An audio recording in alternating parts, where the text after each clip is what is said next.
Carlos, Yeah, hey, how you doing? My fault. I was trying to get my thing to pop up. how are you doing? Hey man, I'm doing great. How you doing?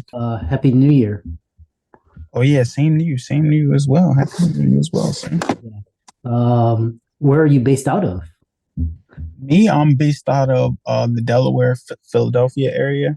Okay. Oh, nice. Excellent. Yeah. Where are you at? Where are you at? I'm in Houston, Texas. Oh, I just came back from Houston.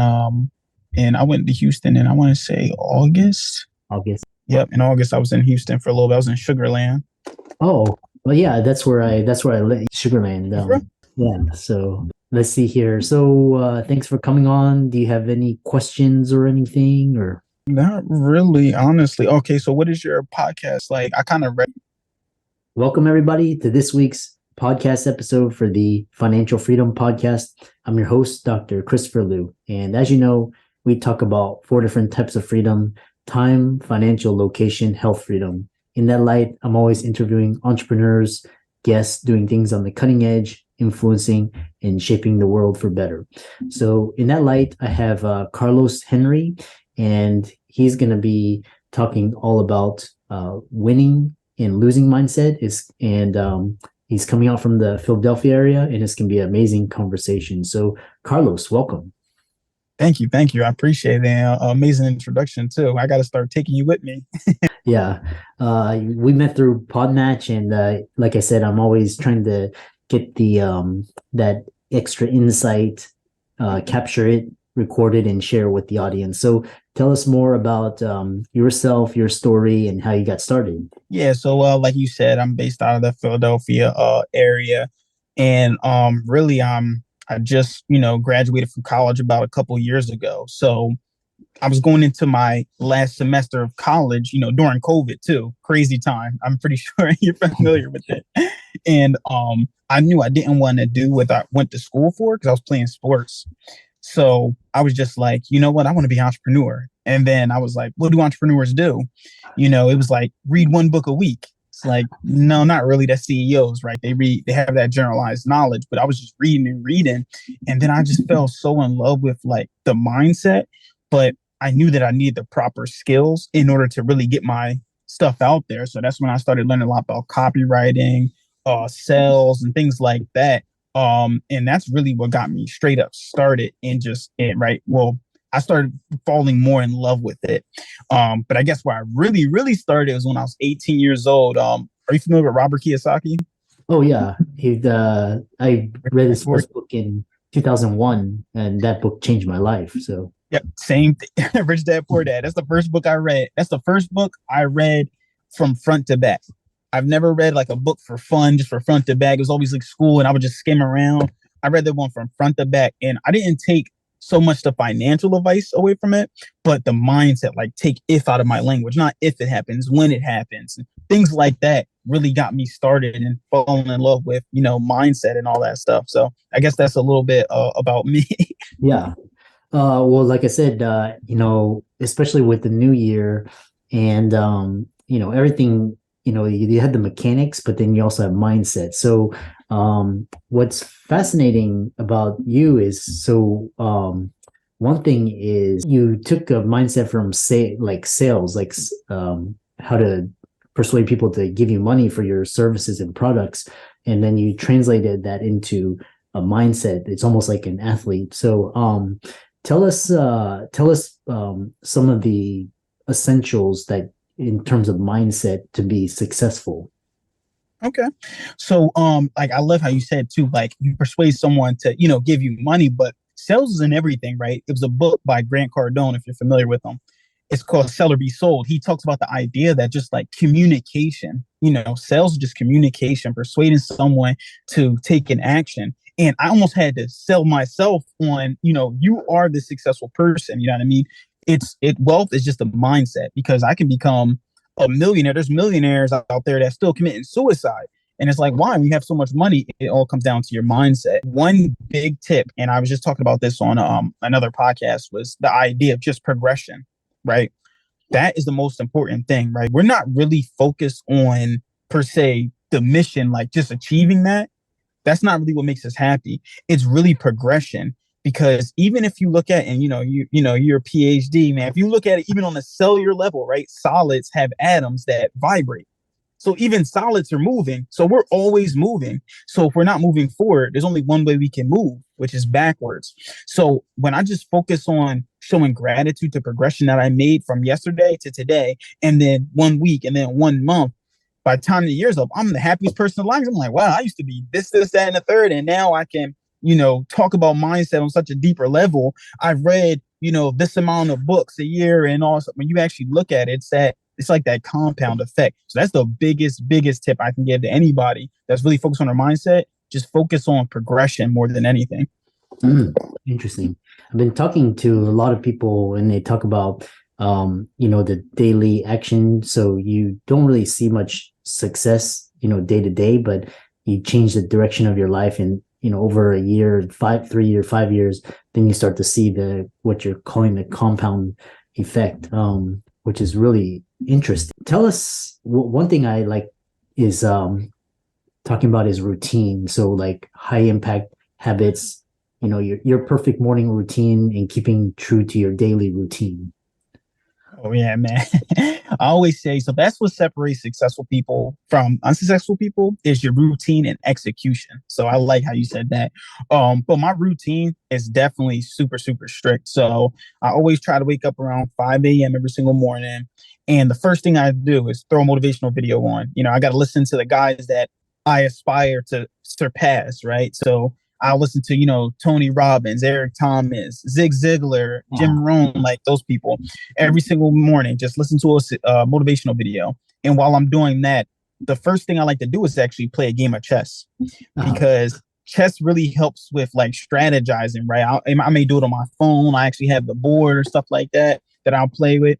And then I'll start doing something like working on like a language, right? Like I'm trying to learn Spanish. My mother-in-law always calls me a fake Puerto Rican because I can't speak Spanish. So I try to work on a language too in the morning, just something just to basically get my brain warmed up, because you think of it from like, even from like exercise standpoint, right? If I go out there, I was a basketball player. I go out there and I just straight run in to start playing games. I'm going to pull a muscle if I don't warm it up first. So why, when we wake up in the morning, do we try to do the hardest activity first? You first have to warm up your mind. So I do things that are easy, like playing chess to me is like easy. I don't even have to get out of bed. I can play it on my phone, or learning a language, doing Duolingo 5 minutes a day on your phone. I try to do easy things first, and it builds up that momentum because the hardest step is the first step. And that's what warms my brain up to then tackle harder things and, answering questions and, reading books and all that stuff. I'm already warmed up now. So I spend a lot of time doing that stuff first thing in the morning. And then, of course, I go work out, too, because I got to get a nice little sweat, getting that blood flowing to my brain. So that's really my morning routine, like solid. Every single morning I do that. Interesting. It's interesting to see what people do. Some people, juice, some people take ice cold shower, some people sprint, some people journal, which is, I read something interesting is one lady, she gets in her car and she drives, it's not good for the environment, but she just drives around. So it's, whatever gets you into that state. And it's different for everybody. So one thing, especially talking about trials and tribulations, especially these days, it's like almost nothing is certain and you're always hearing about tragedies. How do you stay motivated through these hard times?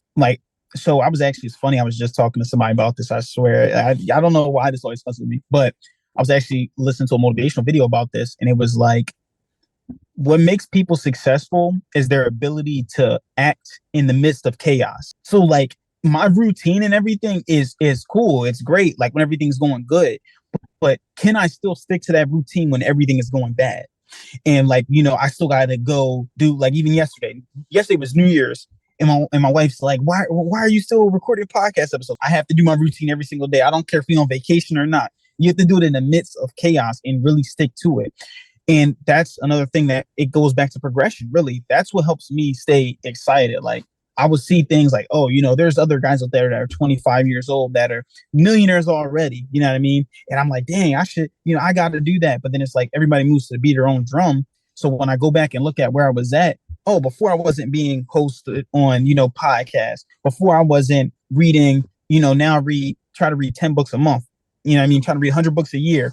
Like I wasn't doing these things before, but now I'm doing these things, and it just feels amazing to see that I'm progressing from what I was to what I am now. So really just showing gratitude and being grateful for everything really helps with that. It helps me continue to work in the midst of all that chaos. Yeah, it's quite interesting because I did this experiment end of last year.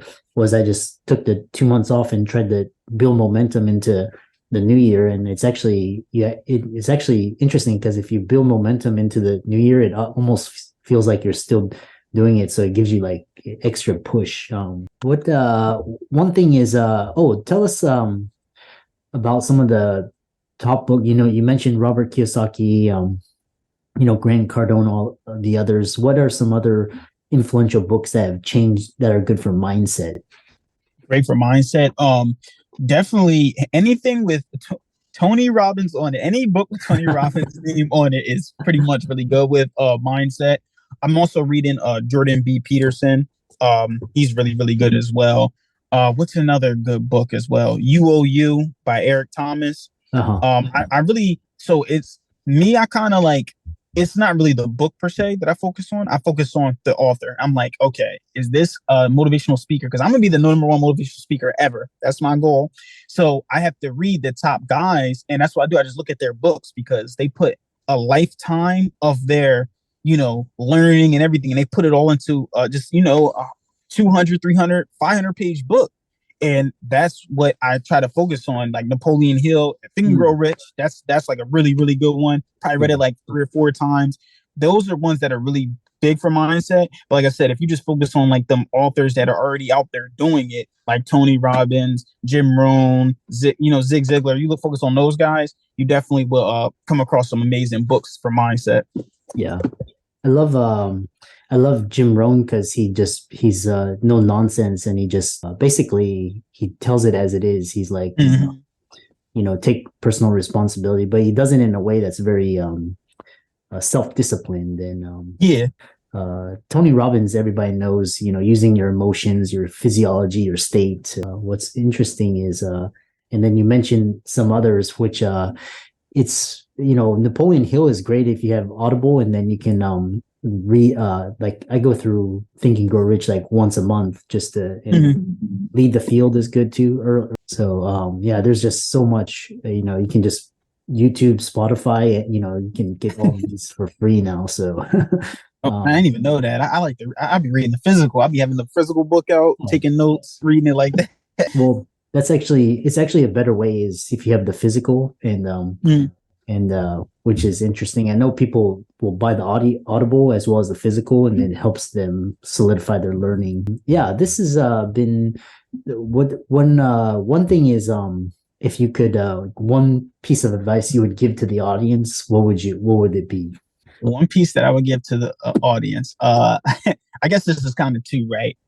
Set one like really big goal, like, because like a goal that you really want to do, like if no one in the world was trying to influence you in any type of way, what you want to do, set that goal to the fullest extent, something big, you don't even know how you're going to do it, right? And if you're a winner, you're going to figure it out, because winners win and losers lose. So if you find a goal that's so big that you don't even know how you're going to do it, big goals, they create big motivation. So when you just have big motivation, you're going to find different ways to actually figure that goal out and figure out what you got to do. You know what I mean? So that's why I always tell someone, just set really, really big goals and just create that big motivation and just start, right? Just doing a little bit each day.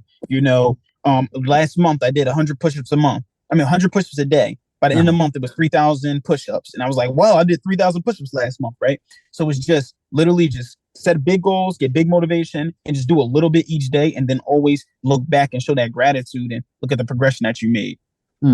It's interesting because the one thing that I had epiphany is it doesn't cost any more to think bigger, and because you're using the same mental space, and you're still using still the same time. It's just the number is bigger. So if you think bigger, it's a lot. Sometimes it's even a lot easier because you're controlling a bigger piece of the pie. So, which is interesting. fascinating discussion. How can people follow you, visit your website, etc.? Oh yeah, of course. You can find me at www.carlosjhenry.weebly.com. It has all my social media on there with the Winnerz Win podcast and all that stuff. And that's www.carlosjhenry.weebly.com. And yeah, that has all my stuff on there. Has this book that I'm publishing next month and everything.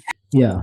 And for all the audience out there, be sure to follow Carlos on his social media. He's got a YouTube channel, TikTok, Instagram, Twitter, Facebook.